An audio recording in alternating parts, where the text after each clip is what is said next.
dalam proses wawancara ya. Iya. Itu untuk menggali bagaimana sih kita bisa mengenal si narasumber, Narasumbernya. bagaimana cara kita membuat narasumber ini mau.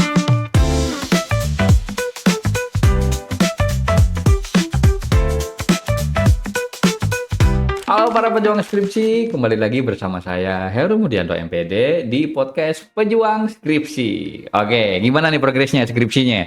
Udah ada perkembangan kah? Ada progres kah? Atau masih stuck di situ ya? Mudah-mudahan kalian bisa ada perkembangan dari minggu ke minggu untuk menyelesaikan skripsinya. Karena setelah kita membersamai setiap minggunya, mudah-mudahan ada progres ya. Nah, hari ini kita akan bahas tentang salah satu metode penelitian, yaitu metode penelitian kualitatif. Oke, tentu narsumnya juga spesial. Salah satu dosen cantik dari UIN Cyber Syekh Nurjati Cirebon, Ibu Rani Ika Wijayanti M.Medcom. Halo. Halo. Aku udah lama nggak ketemu di kau tuh. Iya, udah lama ya. Akhirnya kita ketemu lagi. Terakhir kita tuh ketemu di pelatihan produser BNS Iya, juga ya. beberapa bulan yang lalu kan. Setelah itu di kau sombong nggak pernah Oh main. gitu, aku sombong. Baiklah, sekarang aku sudah tidak sombong ya. Oke, kita mau bahas ini nih Bu metode penelitian kualitatif. Oke. Nah, sebelum kita jauh bahas, apa sih metode penelitian kualitatif itu menurut Bu nih? Metode penelitian kualitatif. Metode penelitian kualitatif itu adalah sebuah metode penelitian yang mengutamakan kedalaman. Jadi kedalaman analisis, kedalaman keilmuannya dari masing-masing prodi ya tentu saja ya. Dan di penelitian kualitatif ini dilihat untuk mengetahui fenomena tertentu seperti perilaku masyarakat, seperti itu. Jadi fenomena tertentu dan lebih ke kedalaman problemnya ya. Iya, betul. Oke, kalau Bu sendiri dari sudut pandang dosen pembimbing ya, Iya. pernah nemuin hal-hal yang ngeselin nggak kalau ada mahasiswa yang mengajukan metode kualitatif nih? Aduh, nah ini sih ya kadang-kadang keluarin aja, nggak apa-apa. Jadi gini, sebenarnya bukan ngeselin sih, cuman karena mungkin mereka belum mengenal aja gitu. Ya karena belum mengenal, jadi mereka terkesan bingung awalnya, terkesan, aduh aku mau kemana sih arah penelitiannya, aku nggak tahu nih penelitianku topiknya tentang apa gitu.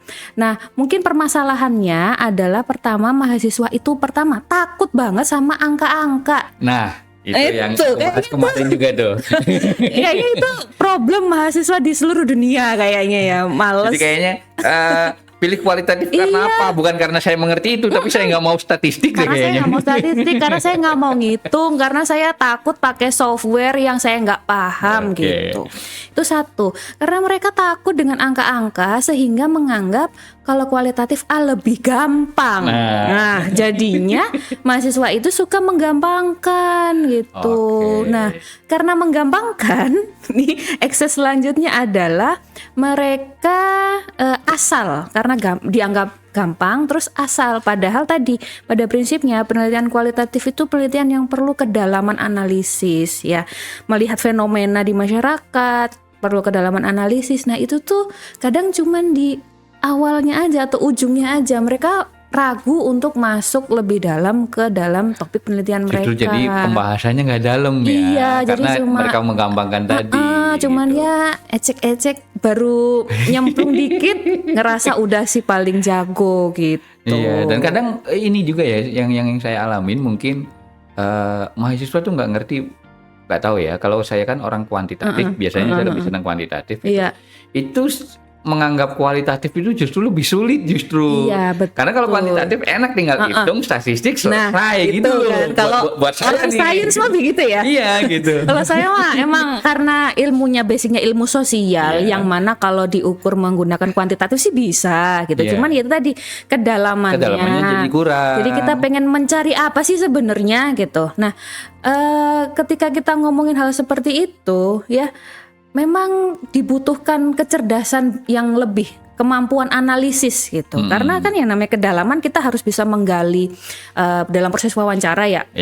Itu untuk menggali bagaimana sih kita bisa mengenal si narasumber, bagaimana cara kita membuat narasumber ini mau terbuka belak-belakan mau untuk gitu ngomong kayak gitu ya. Ibaratnya gini, kalau teman-teman mahasiswa lagi naksir sama seseorang, dia pengen tahu nih kebiasaannya, kesukaannya apa, kan pasti entah di chat tiap hari, dikulik tiap hari. Buat kita yang kuantitatif itu ngeselin ya, karena prosesnya lama, panjang. Nah kalau kualitatif sih gitu ya, harus misalnya kita tadi ya mau kenalan sama seseorang tuh ya kita harus tahu kebiasaannya, kesukaannya apa, sampai benar-benar kita tahu kepribadiannya. Sama sih seperti kualitatif rata-rata ya. Udah nanya sekali udah selesai jadi anggapnya gitu. Terus juga ya yang ngeselin adalah ketika mereka membuat daftar pertanyaan, mereka terlalu tekstual, terpaku pada instrumen pertanyaannya itu. Jadi kalau pertanyaannya A ya jawabannya itu aja. Pertanyaannya itu aja. Jadi padahal kalau lebih bisa digali loh, mungkin bisa lebih menggali lagi ya. Iya gitu. itu. Jadi mereka dari membuat pertanyaan tuh dari menurunkan dari teori tuh kayak ya yang penting-penting adalah gitu. Nah kalau gitu gini Bu, pertanyaan basicnya adalah penelitian yang bagaimana yang cocok menggunakan metode kualitatif. Kalau kata Bu kan berarti nggak semua penelitian cocok nih kayaknya nih gitu. Nah penelitian yang seperti apa yang cocok untuk menggunakan metode kualitatif? Pertama mungkin dari studi kasus ya yang paling sering kita jumpai, penelitian studi kasus terkait pola komunikasi organisasi, terkait analisis penulisan berita, kayak gitu ya kalau di KPI ya. Terus kemudian ada fenomenologi. Nah, jadi kita bisa ngelihat nih tren di masyarakat seperti apa. Terus kemudian bagaimana arah pengembangan tren dakwah ke depannya. Jadi fenomena-fenomena sosial sih sebenarnya. Fenomena sosialnya ya. Terus kemudian juga ada etnografi. Nah, etnografi itu teman-teman mahasiswa harus masuk ikut langsung ke masyarakat gitu. Jadi etnografi ada yang etnografi langsung terjun ke masyarakat, ada juga etnografi visual, ada etnografi media. Ntar dulu nih, kalau etnografi yang terjun ke masyarakat aku paham nih. Etnografi visual media maksudnya gimana nih? Kalau etnografi visual itu atau media ya kita ngelihatnya media dan bentuk-bentuk visual itu sebagai bukti bahwa fenomena yang ada di masyarakat itu ada buktinya, dan kemudian bukti-bukti itu tuh bisa menjadi apa ya, kayak semacam panduan atau bahan dasar yang memperlihatkan bahwa fenomena atau kebiasaan atau budaya di masyarakat itu terjadi dan itu berulang-ulang dan turun-temurun gitu. Berarti itu beberapa penelitian yang cocok menggunakan metode itu. Iya. Walaupun tadi Bu udah sebutin tuh, ada lagi nggak jenis-jenis metode penelitian yang kualitatif itu apa aja sih? Metode penelitian kualitatif ada juga yang naratif ya, penelitian naratif. Kalau naratif itu seperti penelitian sejarah kayak gitu, tentang deskripsi seseorang. Cuman memang kalau di KPI agak jarang ya. Kalau di KPI sih lebih mengarahnya pada penelitian tentang metode dakwah, analisis isi berita, isi pesan, ada juga semiotika, terus tentang komunikasi interpersonal, baik itu di keluarga maupun di kampus, kayak gitu. Menurut Bu apa sih yang paling urgent kalau kita mau melakukan penelitian kualitatif? Yang paling urgent adalah kita harus mempersiapkan kemampuan kita, karena kemampuan kita itu adalah hal yang utama di dalam penelitian kualitatif. Maksudnya kemampuan kita itu apa nih? Kemampuan analitis. Iya, kemampuan analitis. Terus kemudian harus mempersiapkan instrumen penelitiannya. Ya. Terus kemudian juga mau untuk terjun ke masyarakat gitu. Dan juga kadang-kadang itu mahasiswa itu nggak siapnya gitu ya, karena mereka itu ngerasa was-was, khawatir, takutnya nanti penelitian aku nih nggak berhasil karena akunya kurang persiapan gitu. Padahal kan ya ada dosen pembimbing ya yang siap Iya, membantu. iya. Kayak Oke, gitu. berarti itu ya hal-hal yang penting. Dan tadi Bu E bilang kalau di kualitatif itu peneliti itu benar-benar dalam tanda kutip terlibat banget nggak sih Iya. dengan penelitiannya? Iya dong. Jadi peneliti itu harus karena tadi ya mengutamakan kedalaman harus mau terlibat langsung. Jadi peneliti ini posisinya dia sebagai orang yang menganalisis ya, terus kemudian terjun ke masyarakat supaya penelitiannya ini memang benar-benar dalam, benar-benar bisa mengupas tuntas. Jadi dia harus tahu, menguasai juga teorinya gitu. Selain menguasai teori, dia juga harus paham dengan apa yang dia teliti, harus kenal banget gitu. Karena berbeda ya kalau sama kuantitatif. Kalau kuantitatif data yang banyak gitu kan. Makanya aku bilang maksudnya kalau di kualitatif berarti peneliti harus terjun banget. Kalau di kuantitatif kan ibaratnya kita bisa loh cuman sebar angket ke banyak orang gitu tanpa kita turun pun gitu. Angketnya bisa lewat form atau apa gitu. Berarti kalau kualitatif benar-benar harus terjun. Iya, harus minimal nih harus misalnya kalau penelitian ke masyarakat harus wawancara. Iya, harus ditentukan teknik samplingnya harus benar. Siapa nanti yang akan diwawancara. Jangan sampai orang-orang yang diwawancara itu tidak mencerminkan atau tidak mampu menjawab pertanyaan penelitiannya gitu. Kan ya percuma ya. Udah kita capek-capek ternyata salah target kayak gitu. Sama ini. Kalau ini kasusku biasanya mahasiswa itu dalam tanda kutip menyamakan metode penelitian kualitatif itu dengan deskriptif. Karena hampir sebagian besar kalau di pendidikan ya gitu, udah nggak ada tuh studi kasus, nggak ada tuh etnografi, rata-rata deskriptif aja. Nah, dan ya tadi kata Bu E tadi rata-rata mahasiswa menggampangkan tadi. Nah, bagaimana caranya supaya kita itu dapat data yang deep tadi, yang dalam tadi. Jadi pembahasannya dalam banget. Apa yang harus dilakukan oleh mahasiswa? Pertama tahu teorinya. Ya, tahu teorinya nih pasti kan kalau dari teori ini nanti kita bisa gali ada indikator. Nah, indikator-indikator ini nanti akan turun jadi pertanyaan. Jadi pertanyaan itu nantinya akan ditanyakan pada narasumber. Ya, harus semua item pertanyaan ini terjawab gitu. Ya. Terus kemudian juga selain kita melihat ini si pertanyaan tadi, kita juga dapat melihat bagaimana dalam proses wawancara itu kita mengobservasi bagaimana pada saat wawancara itu berlangsung. Misalnya kayak gesturnya nyaman atau enggak, intonasinya. Sedetail itu ya? Iya, karena kadang gini ya, ekspresi wajah itu kan nggak bisa dibohongin nih. Kita nanya, bagaimana kabar Anda misalnya? Oh iya kabar saya baik-baik aja, tapi mukanya kabar saya baik-baik aja. Nada suaranya kayaknya banyak utang deh kayaknya.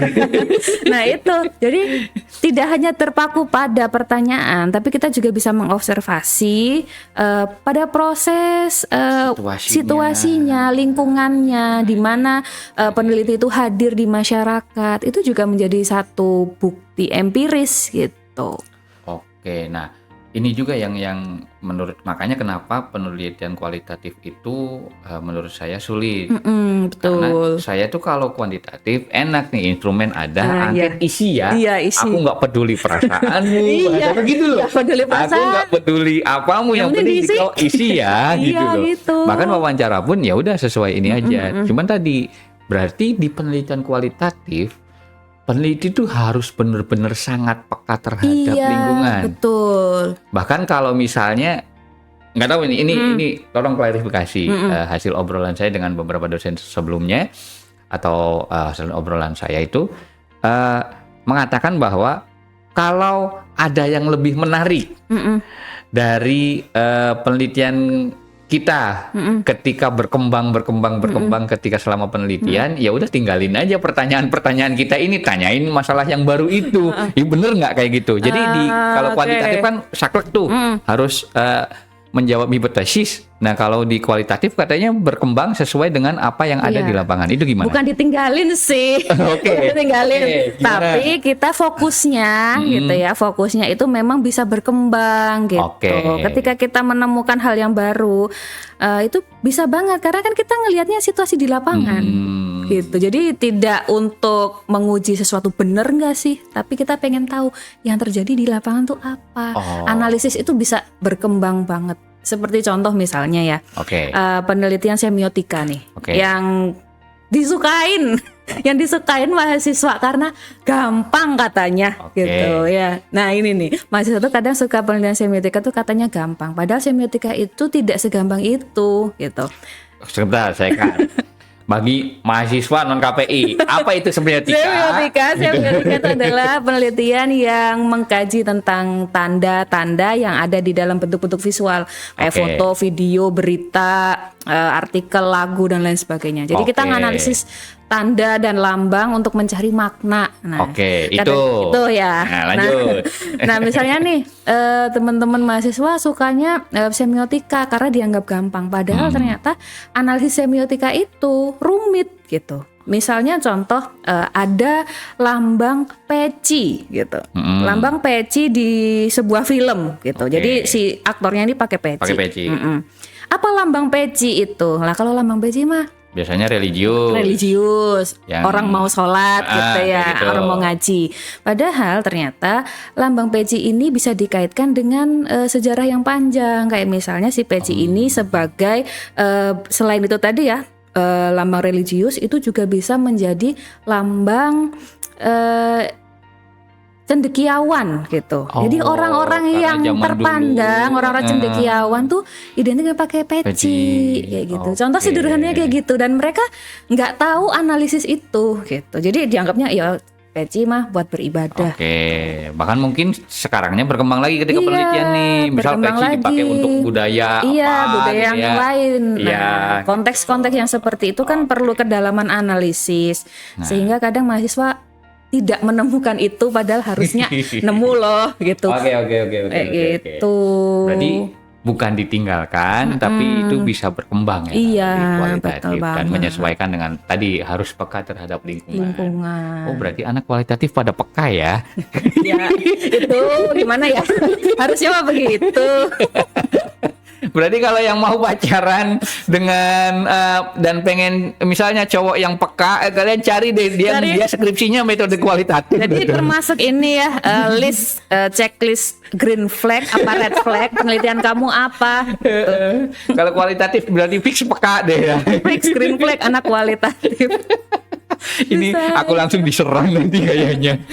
Oke Bu, waktu kita kayaknya aku kalau ngeselinya kalau ngobrol tuh lagi seru, waktunya habis. Habis ya. Terakhir, Oke. ada tips dan saran nggak buat mahasiswa supaya bisa melakukan penelitian kualitatif dengan baik dan benar? Atau Oke. sekalian pesan-pesan sama teman-teman pejuang skripsi di Ya, rumah pesan-pesannya adalah kalian jangan takut untuk mengenal penelitian kalian lebih dalam gitu. Oke. Karena yang tahu tuh kalian gitu. Arah penelitiannya tahu yang kalian gitu. Terus juga nurut apa kata pembimbing dan pastinya dikerjain. Oke, itu Kerjain. penting. Itu Dikerjain. penting. Karena skripsi yang baik adalah skripsi yang selesai dan Oke. dikerjain. Oke, berarti tolong yang di sana yang di belakang dikerjain ya, biar skripsimu selesai. skripsinya. Oke, baik. Terima kasih Bu Iya, untuk sama-sama, waktunya. Pak Heru. Aku tuh kalau ngobrol sama orang enak tuh harusnya 1 jam Iya, gitu loh ini ya. bisa 2 hari 2 malam sih kayaknya bisa. Oke, baik pejuang skripsi, mudah-mudahan itu jadi insight buat para pejuang skripsi untuk metode penelitian kualitatif ya. Nah, jadi silahkan pelajari lagi metode kualitatifnya, kuantitatifnya. Tadi kata Bu Ika, kenali lebih dalam lagi tentang penelitianmu. Mudah-mudahan ini bisa membantu dan jadi teman buat teman-teman pejuang skripsi buat menemani menyusun skripsinya. Sekian dari saya, selamat pagi semuanya. Salam pejuang skripsi.